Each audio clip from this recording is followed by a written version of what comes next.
আরে নিজেদের যে কোনো সমর্থন নাই, কোনোদিন 10 ওয়ার্ডের বেশি আসন পান না, সব সময় জনগণের বিরুদ্ধে অবস্থান নিয়েছেন।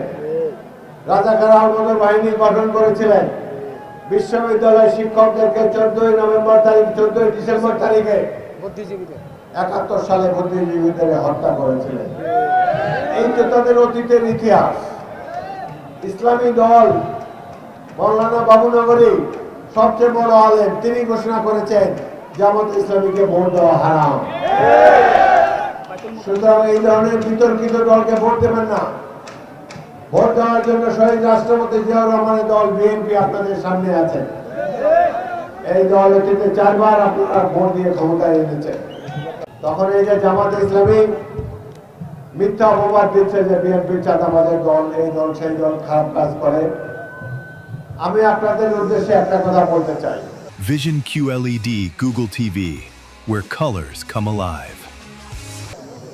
আপনারা আমাকে চেনেন, 40 বছর ধরে সংসদ সদস্য রূপে আপনাদের সাথে আছি। আপনারা আমাকে দেখে ধানের শীষে ভোট দিবেন। এই মঞ্চে কারা আছে এটা দেখতে যাবেন না। নির্বাচনের পর আমাকে দেখে ভোট দিবেন, আমার কাছ থেকে ভোটের হিসাব কিতাব বুঝে নেবেন।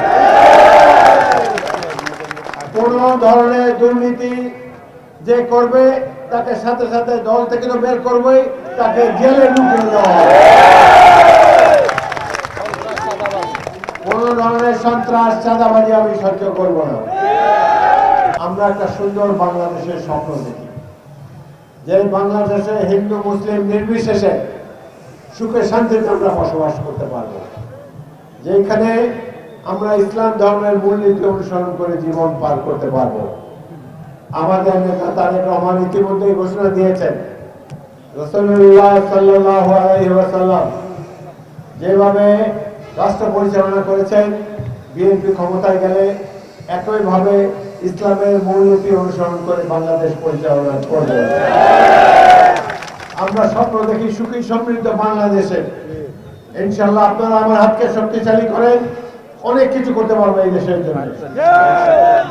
12 তারিখে ফজরের নামাজ পড়ে আপনারা ভোট কেন্দ্রে চলে যাবেন।